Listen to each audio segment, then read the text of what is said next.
خب دوستان مشاهده میکنید افرادی که روی این اسب استفاده شده خیلی قویه. دلیلش هم اینه که اسب سرکش و پرخونی هست.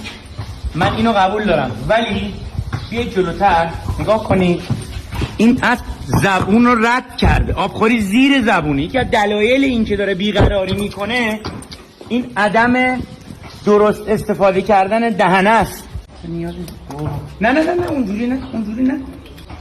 کردی و غیر کردی نداره، اصولیش اینه میگیری اینجا.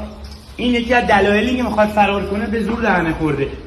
وقتی اطمینان کنه که شما بهش به درستی دهنه میزنید دوستان، بعد ببین این موهاش اذیتش میکنه اینجا، هی وشکونش میگیره چون که یا قول معروف پیچی نشده. خب حالا دوستان نکته اینجاست که این حیوان از زنجیر خلاص شد،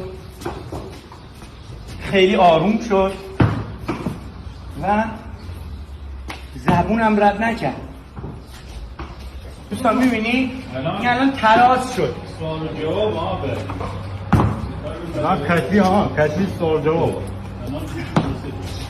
خب حالا زین تراز شد، اسبمون درست دهنه شد بدون کوچکترین زور.